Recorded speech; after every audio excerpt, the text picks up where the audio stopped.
Vasanth TV ரசிகர்களுக்கு வணக்கம். இன்னைக்கும் நம்மளுடைய தெரிந்து கொள்வோம் நிகழ்ச்சியில தெரியாத பல விஷயங்களை தான் தெரிஞ்சுக்க போறோம். இப்போ இந்த டயபெட்டிஸ் அப்படின்றது ஸ்டெப் 1, ஸ்டெப் 2 அப்படின்னு சொல்லி எக்கச்சக்கமான டயபெட்டிஸ் இருக்கு. அண்ட் இதனால பாதிக்கப்படுறவங்க 60 வயசுக்கு மேலன்னு கிடையாது. 25 வயசு, 20 வயசுக்கு கீழலாம் ஒரு சில பேருக்கு டயபெட்டிஸ் வருது அப்படின்றத நம்ம கேள்விப்பட்டிருப்போம். டயபெட்டிஸ்னா என்ன? சுகர். நம்ம பிளட் சுகர் லெவல் ஸ்பைக் ஆகும்போது இந்த மாதிரியான ப்ராப்ளம்ஸ் நமக்கு வரும். பட் இது ரொம்ப ரொம்ப ஹைப்பா போகும்போது இதை குணப்படுத்துறது ரொம்பவே கஷ்டம் அப்படின்றதையும் நம்ம சொல்லிக்கிட்டு இருக்காங்க, கேட்டுக்கிட்டு இருக்கோம். இதுக்கு மெயின் ரீசன் என்ன சொல்றாங்கன்னா கார்ப்ஸ் தான் சொல்றாங்க. அதை நம்ம சாப்பிடக்கூடிய அந்த வெள்ளை அரிசி இருக்கு இல்லையா, அதுதான் ஒரு பெரிய ரீசன் அப்படின்னு சொல்றாங்க. பட் இந்த சுகர் இப்ப ஆரம்பிச்சதா கிடையாது. இது தொடர்ந்து நம்ம கூட இருந்துகிட்டே இருக்கு. ஆனா இப்ப ரொம்ப அதிகமானதுக்கு காரணம் இந்த 100 வருஷங்களா அரிசியை சாகுபடி பண்றது, அரிசி அதிகமா சாப்பிடுறது அப்படின்றது அதிகமாயிருச்சு. முன்னாடி காலத்துலன்னு பார்த்தோம்னா நம்ம சொல்ற மாதிரி இந்த கருப்பு கவனி அரிசி, குதிரைவாலி அரிசி அப்படின்னு எக்கச்சக்கமான அரிசி வகைகள் இருந்துச்சு. அதோடைய சாராம்சங்களே வேற. ஆனா அந்த டைம்ல சுகர் வந்தவங்களுக்குலாம் என்ன சொல்லுவாங்கன்னா, அரிசின்றதே எடுத்துக்க கூடாது, வெள்ளை சாப்பாடே கிடையாது, நோ கார்ப்ஸ் அப்படின்றத ஸ்ட்ரிக்டா சொல்லியிருக்காங்க. அப்போ ஒருவேளை அரசர்களுக்கெல்லாம் வந்துச்சுன்னு வச்சுக்கோங்க, மோஸ்ட் ஆஃப் அரசர்களுக்கு வரவே வராது. அவங்க ரொம்ப ரொம்ப ஹெல்தியா இருப்பாங்க. இன்கேஸ் அதுலயும் வயசானதுக்கு அப்புறமா அவங்களுக்கு வந்துச்சுன்னா ஒன் அண்ட் ஒன்லி நான்வெஜ் மட்டும் தான் அவங்கள சாப்பிட சொல்லுவாங்களாம். ஏன்னா அது மட்டும் தான் கார்ப்ஸே கிடையாது, ஃபுல் ஆஃப் புரோட்டீன்ஸ் இருக்கு அண்ட் உடலுக்கு தேவையான எல்லா சத்தும் அதுல இருந்து வரும் அப்படின்ற மாதிரி சொல்லிடுவாங்க. பெர்ஃபெக்ட்டா அதை குக் பண்ணி சாப்பிட்டவங்களும் உண்டு. அந்த காலத்திலேயே சாப்பாடை கட் பண்ணுங்க அப்படின்னு தான் சொல்லியிருக்காங்க. இப்போ சாப்பாடை கட் பண்ணணும்னு சொல்ல வரல, அதை ஒரு அளவுக்கு மட்டுமே தான் சாப்பிடணும். மீதி இருக்கக்கூடியது எல்லாமே காய்கறிகளா எடுத்துக்கிறது உடம்புக்கு நல்லதுன்னு சொல்றாங்க. எல்லாருமே ஒர்க் அவுட் பண்றதுனால தான் கேலரிஸ் பர்ன் ஆகுது அப்படின்றாங்க. ஆகுது, உண்மைதான். ஆனா அதுக்கு முன்னாடியே நம்ம பாடி நம்மளுடைய பாடி ஸ்ட்ரக்சர் எப்படி இருக்கணும்ன்றத டிசைட் பண்ணிடும். அதுக்கப்புறமா நீங்க மேபி அதை மாடிஃபிகேஷன் பண்ணணும்னு நினைச்சீங்கன்னா அங்கதான் உங்களுக்கு டைம் ரொம்ப அதிகமா இருக்குது. இப்போ உதாரணத்துக்கு நம்ம பாடியை எப்பவுமே செயல்பட்டுக்கிட்டே இருக்கு இல்லையா, கிட்னி அதோடைய வேலையை பார்க்குது, லங்ஸ் அதோடைய வேலையை பார்க்குது, டைஜஸ்டிவ் சிஸ்டம் அது ஒரு வேலையை பார்க்குது, இப்படி எல்லாமே அதோட வேலையை பார்த்துட்டு இருக்கு. அப்போ டோட்டல் பாடியும் ஒர்க்ல தான் இருக்கு. அப்படி இருக்கிற ஒர்க்லயே நம்ம பாடியில் இருக்கக்கூடிய கேலரிஸ்ல கிட்டத்தட்ட 70% அப்படியே பேர்ன் ஆயிரும் அப்படின்னு சொல்றாங்க. இது போக டெய்லி நம்ம பண்ணக்கூடிய ரொட்டீன் ஒர்க் இல்லையா, ஒரு சில பேர் உட்காந்துட்டே வேலை பார்ப்பாங்க, இருந்தாலும் மூளை வேலை செய்யுது இல்லையா, கை கால்லாம் அசையுது இல்லையா, அந்த மாதிரியான டைம்லலாம் ஒரு 15% ஆவரேஜா வச்சுக்கோங்க. அப்போ வேலை செய்யறதுல இருந்து ஒரு 15% நம்மளுடைய பாடிக்குள்ள ஃபுல் கேலரிஸ் பர்ன் ஆகுது. இது இல்லாம நம்ம பாடியில நடக்கக்கூடிய முக்கியமான ஒரு வேலை டைஜஷன். இது இல்லைன்னு வச்சுக்கோங்க, பாடியில நிறைய பிரச்சனைகள் வரும். இது சரியா செயல்பட்டா மட்டும்தான் கிங் மாதிரி இருக்கலாம். அப்படி இருக்கும்போது இதுக்காக ஒரு 10% ஆஃப் ஃபுல் கேலரிஸும் பர்ன் ஆக ஆரம்பிக்கும். மீதம் இருக்கக்கூடிய 5% மட்டும்தான் நம்ம ஒர்க் பண்றதுல இருந்து கேலரிஸ் எல்லாம் பர்ன் ஆகுதுன்னு சொல்றாங்க. ஜூலியஸ் ஈகோ, இவரை மிஸ்டர் யூடியூப் அப்படின்னு சொல்லுவாங்க.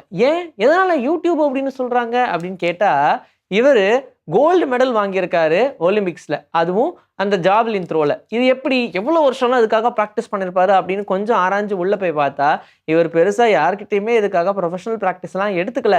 ஒன் அண்ட் ஒன்லி யூடியூபை பார்த்து மட்டுமே இவர் ஜாவ்லின் த்ரோவை கத்துக்கிட்டாரு. அண்ட் அதை அவருடைய லைஃப்லயும் ரொம்ப சீரியஸா இம்ப்ளிமெண்ட் பண்ணி ஹார்ட் ஒர்க் பண்ணியிருக்காரு.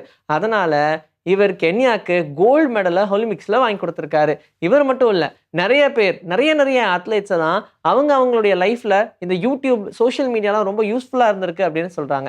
இந்த சோஷியல் மீடியாவை நம்ம பார்க்குற விதத்துல தான் இருக்கு. அதுல இருந்து நம்ம கத்துக்கணும்னு நினைச்சா நிறையவே கத்துக்கலாம். யாராவது அழுகுறாங்கன்னா நம்ம உடனே என்னப்பா இது அழுகுறீங்க, ஒருவேளை இது ஆனந்த கண்ணீரா இல்ல துக்க கண்ணீரா அப்படின்லாம் கேட்போம் இல்லையா. இதுக்கப்புறமா அப்படி கேட்க வேண்டியதே இல்லை. ஏன்னா அந்த கண்ணீரை நம்ம லேப்ல கொடுத்தோம் அப்படின்னா அந்த லேப்லயே அதை இன்வெஸ்டிகேட் பண்ண முடியும்னு சொல்றாங்க. ஒரு சில கெமிக்கல் ரியாக்ஷன்ஸ் எல்லாமே இந்த துக்கத்துல இருக்கிற கண்ணீருக்கும் சந்தோஷத்துல வர கண்ணீருக்கும் மாறுது அப்படின்னு சொல்றாங்க. யூஸ்வலா நம்ம பார்க்கும்போது வெறும் கண்ணீர் தானே அப்படின்னு நினைப்போம். ஆனா நிறைய டெஸ்ட் பண்ண முடியும். அதை வச்சு அந்த கண்ணீர் துக்கத்தினால வந்ததா இல்ல சந்தோஷத்தால வந்ததா அப்படின்னு சொல்லி ரொம்ப கிளியராகவே சொல்ல முடியும்னு சொல்றாங்க. பாலை அதிகமா குடிக்கணும் அப்படின்னு சொல்லுவாங்க. அது ரொம்பவே போனுக்கு நல்லது. ஏன்னா அதுல கால்சியம் சத்து அதிகமா இருக்கு. அதனாலேயே குழந்தைங்கள்லாம் வளரும் போது கண்டிப்பா நிறைய பால் குடிக்கணும் அப்படின்னு சொல்லுவாங்க. இது இல்லாம பால் தான் அப்ப ரொம்ப ரொம்ப அதிகமா கால்சியம் இருக்கக்கூடியதா அப்படின்னு கேட்டா அதை விட 4 மடங்கு அதிகமா இருக்கக்கூடிய ஒண்ணு இருக்கு. ஆனா அதை நம்மளால சாப்பிட முடியாது. முட்டையோடைய ஓடு. அந்த முட்டையோடைய ஓடுல மட்டும் எக்கச்சக்கமான புரோட்டீன்ஸ் இருக்கு. இதை வச்சே ஃபுட் ப்ராடக்ட்ஸ் நிறைய ட்ரை பண்ணியிருக்காங்க. அது மார்க்கெட்லயும் இருக்கு. ஆனா அதுக்கு பெரிய ரெஸ்பான்ஸ் கிடையாது. இதை நம்ம அப்படியெல்லாம் சாப்பிடக்கூடாது, சாப்பிட்றது அட்வைசபிளே கிடையாது. இதை மேபி ஏதாவது ஃபுட் பார்ட்டிக்கலாக மாற்றலாம் அப்படின்னு சொல்லி அது இருக்கக்கூடிய கால்சியம் மட்டும் எக்ஸ்ட்ராக்ட் பண்ணி அப்படி ஒரு வேளை ஜென்ரேட் பண்ணாங்கன்னா அது எடபிளாக ஆகிடும். ஆனால் இந்த மாதிரி நிறைய ப்ராடக்ட்ஸ் எல்லாம் மார்க்கெட்டில் இருக்கு. இருந்தாலும் அது பெரிய அளவில் மூவ் ஆகிறது இல்லை. தீபேந்திர பீர் விக்ரம் அப்படின்ற ஒரு அரசர், நேபாளுடைய அரசர், 2001 ஹிஸ்ட்ரியிலேயே இது வரைக்கும் நடக்காத ஒரு சம்பவம் நடந்துச்சு அப்படின்னு தான் சொல்லணும். ஏன்னா இவர் கோமா ஸ்டேஜ்ல இருக்கும்போது, அப்போ இவர்கிட்ட இந்த ரூலிங் அத்தாரிட்டி போச்சு. ஸோ, இவர் கோமால இருக்கும்போதே அது ஒரு சில பிரச்சனைகள்லாம் நடந்துச்சு. அந்த ஆக்சிடென்ட்க்கு அப்புறமா அவர் கோமால இருந்தாரு. அவர் கோமால இருக்கும்போதே நேபாளுடைய அரசாங்கமே அவர்கிட்ட தான் இருந்துச்சு. கொஞ்ச நாள்லயே அவர் இறந்துட்டாரு. இருந்தாலும் கோமா ஸ்டேஜ்ல இருக்கும்போதே ஒரு நாட்ட ஆண்ட அரசன் அப்டின்னா, அது கண்டிப்பா தீபேந்திர பீர் விக்ரம் தான். உங்க உடம்ப ரொம்ப சீக்கிரமா குறைக்கணும், அத டியூன் பண்ணணும் அப்டின்னா, நீங்க ஸ்விம் மட்டும் தான் பண்ணணும் அப்டின்னு சொல்றாங்க. ஏன்னா, ஸ்விம் பண்ற அத்லெட்ஸ்ல ஒரு சில பேரு 12,000 கேலோரிஸ் சாப்பிடுறாங்க. அப்டின்னா கிட்டத்தட்ட 2 கிலோ ஆஃப் ஃபேட். இருந்தாலும் அவங்க பயங்கர ஸ்லிம்மா இருப்பாங்க. ஈவன் அவங்களுக்கு எவ்வளோதான் பசி எடுத்தாலும், அவங்க நெறைய சாப்பிட்டாலும் அவங்களுக்கு உடம்பே போடாது. அதுக்கு பெரிய ரீசன் ஸ்விம்மிங் தான். ஸ்விம் பண்றதுனால ஹோல் பாடியுமே ஆக்டிவா இருக்கும் அப்டின்னு சொல்றாங்க. ஈவன் இந்த 2 கிலோ ஃபேட் அப்டின்றது நெறைய மஸ்குலர் வச்சிருக்கக்கூடிய பாடி பில்டர் கூட சாப்பிட மாட்டாங்க. அந்த அளவுக்கு இவங்க அதிகமான கலோரிஸ் சாப்பிடுறாங்க. இருந்தாலும் இவங்க ஸ்லிம் அண்ட் ஃபிட்டா இருக்காங்க. இதெல்லாம் வச்சு அனலைஸ் பண்ணி ஸ்டடி பண்ணி தான் ஸ்விம் பண்றதுனால உடம்பு குறையும்னு சொல்றாங்க. இன்னைக்கு நம்மளுடைய தெரிந்து கொள்வோம் நிகழ்ச்சியில தெரியாத பல விஷயங்கள தெரிஞ்சுக்கிட்டோம். இதே மாதிரி சூப்பரான கன்டென்ட்டோட உங்கள நான் வந்து சந்திக்கிறேன். Until then, this is bye from Vijayashree. Take care.